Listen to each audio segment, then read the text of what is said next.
I want you to say to yourself, it's possible. It's possible. And I want you to follow along with this process. As you think about your goals and dreams, I want you to write this down. I'm going to give you some strategies for maintaining this possibility mindset. I want you to write down mindset maintenance. Mindset maintenance. Let me share something with you. The easiest thing that I do every year is to live my dream. That is, helping people to realize their potential, to step into their greatness, challenging themselves, reinventing themselves, to start their own businesses. I've helped over 400 people earn millions of dollars. The easiest thing I do every year is what I do on a day-to-day basis, going into prisons and juvenile detention centers, teaching young people mindset development, how to become effective communicators, how to dress like a prospect rather than a suspect. Those are the easy things that I do. Let me share with you the most difficult thing that I've ever done in my life. And that was to believe that I could do it.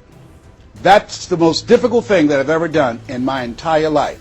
To believe that I, Les Brown, who was born in an abandoned building on a floor in a poor section of Miami, Florida, with a twin brother. We were adopted. We were 6 weeks of age by Mrs. Mamie Brown, and I called myself Mrs. Mamie Brown's baby boy. All that I am and all that I ever hope to be, I owe to my mother. I saw a sign once that said, God took me out of my biological mother's womb and placed me in the heart of my adopted mother. To believe that I, Les Brown, who was labeled educable mental retarded, put back from the 5th grade to the 4th grade, failed again when I was in the 8th grade, to believe that I had the ability to live the life that I'm now living. No one could have told anybody who knew me, including myself, looking in on us when Mrs. Mamie Brown was raising us in a poor section of Miami, Florida called Liberty City in Overtown, that I would be who I am right now. I didn't even know that. And I want you to think about your goals and dreams, and I want you to expand them. Why? Because it has been said that most people fail in life not because they aim too high and miss. No, most people fail in life because they're just like I was for 14 years. They aim too low and hit. And many never aim at all. Not at all. They just go through life surviving. Someone said that many people die at age 25 and don't get buried until they're 65. I was talking to a friend of mine named Rosia, and I said, Rosia, how you doing?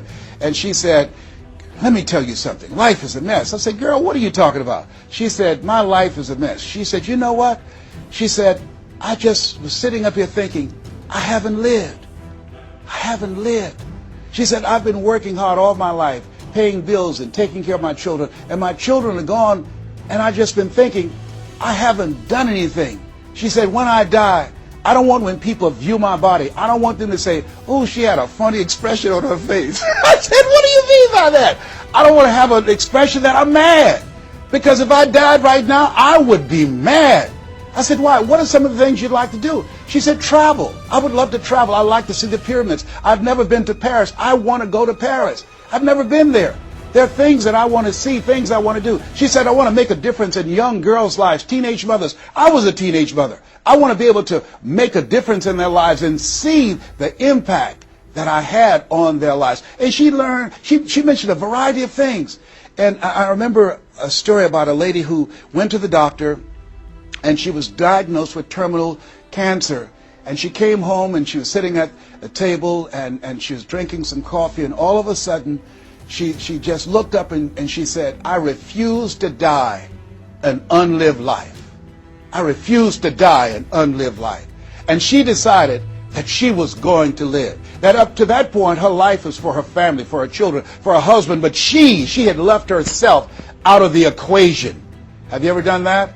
I remember at a period of my life I was going to work, and I was working on a job that I hated, and at the same time I was praying that I wouldn't get fired. I was praying that I wasn't laid off. I was miserable. Nobody was holding a gun to my head, but I showed up every day, and I used a flimsy excuse. Well, I got to pay the bills. I've got a car payment I have to pay. I have a family. I have children. I have a car note, and I have a mortgage note I have to pay.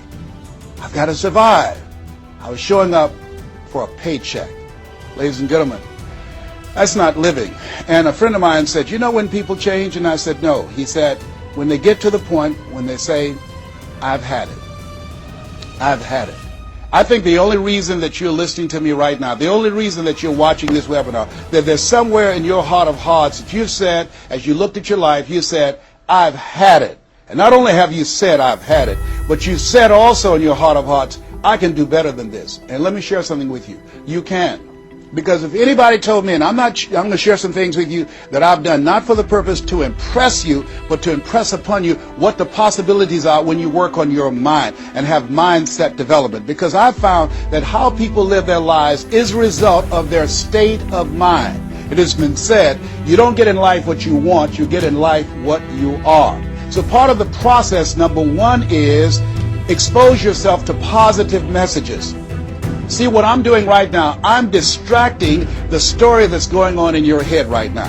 How you live your life, how I live my life, how all of us live our lives is a result of the story we believe about ourselves. And most of us are born into stories. I was born into a story where we were poor, but we didn't know it. I didn't know we were poor until I got on a bus with my mother going to do domestic work on Miami Beach. And when we crossed the Venetian Causeway and I saw those big, beautiful hotels, and I was in the homes with my mother making up beds and cleaning, and we ate the food left over from the families that she cooked for. And we wore the hand-me-down clothes of the children that she kept.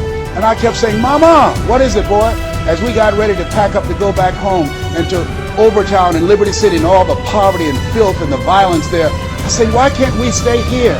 Why can't we stay here? She said, Leslie, we can't. Why? Because we can. Why, Mama? Why can't we? She said, it's just the way it is. Now shut up. And I kept saying to myself, why is that the way that it is?